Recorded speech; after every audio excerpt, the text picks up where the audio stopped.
A cigarette says, "Today, you turn me into ashes, but tomorrow is my turn." According to the World Health Organization, 10 Filipinos die every hour. This translates to 240 deaths every day and 87,600 deaths every year because of smoking.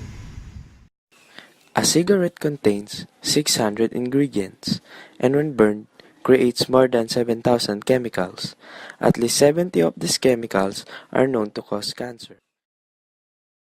Some of these chemicals are acetone, found in nail polish, acetic acid in hair dyes, ammonia, a household cleaner, arsenic in rat poison, and nicotine, which is used as insecticide and the one responsible for your addiction in cigarettes. Smoking is banned from some parts around the globe. Let us take a look why smoking should be banned in our country, Philippines.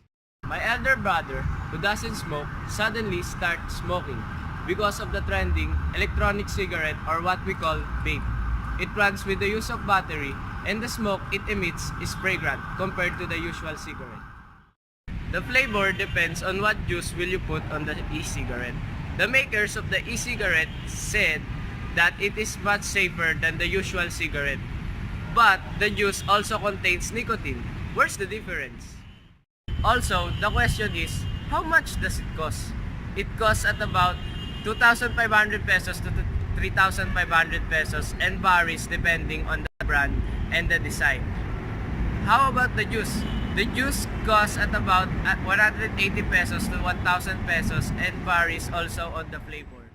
My brother can finish up to 800 ml of juice in a week. That is equivalent to 800 pesos. In a month, he spends 3,200, and in a year, he spends at about 38,400 pesos. One stick of cigarette costs at about 6 to 7 pesos here in the Philippines.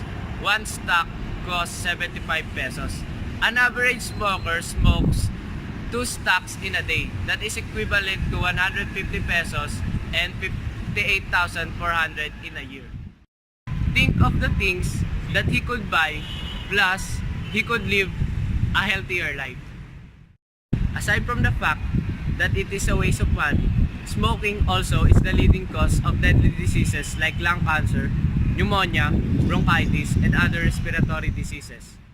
You are bringing harm not only to yourself, but to your friends and families because they become second-hand smokers. I am a second-hand smoker. As I mentioned earlier, it is because of my elder brother. In fact, second-hand smoking is more dangerous than first-hand smoking. Second-hand smoke is the smoke that has been breathed out or exhaled by the person smoking. Think about the people who could inhale the smoke you exhale. It could be your mother, your father, your sons or your daughters, and your friends. Do you want them to suffer from a deadly disease? Do you want them to have a disease they were unaware of? If we could make the tax higher per cigarette, making it 20 pesos per stick, we could reduce the use of cigarette. I strongly discourage people from smoking. Stop now before it's too late. Smoking doesn't have good effects or benefits. It only has harmful effects. What could you get from smoking? They say when they smoke, it relieves their stress and anxieties. Most of the smokers usually smoke because they tend to forget all their problems. The morning isn't complete without a sip of coffee, a newspaper, and a single stick of cigarette. Smokers say that they couldn't stop smoking immediately because their bodies wouldn't allow it.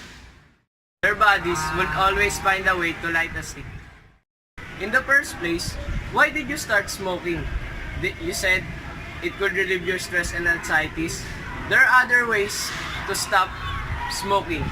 Do yoga, engage in recreational activities, or hang out with your friends. Even though cigarette can make you temporarily escape reality and forget all your problems, does your problems disappear after smoking? No, it's still there. So, man up and face all your problems. Together, let us build a country where children could breathe fresh air and far from the deadly diseases of smoking.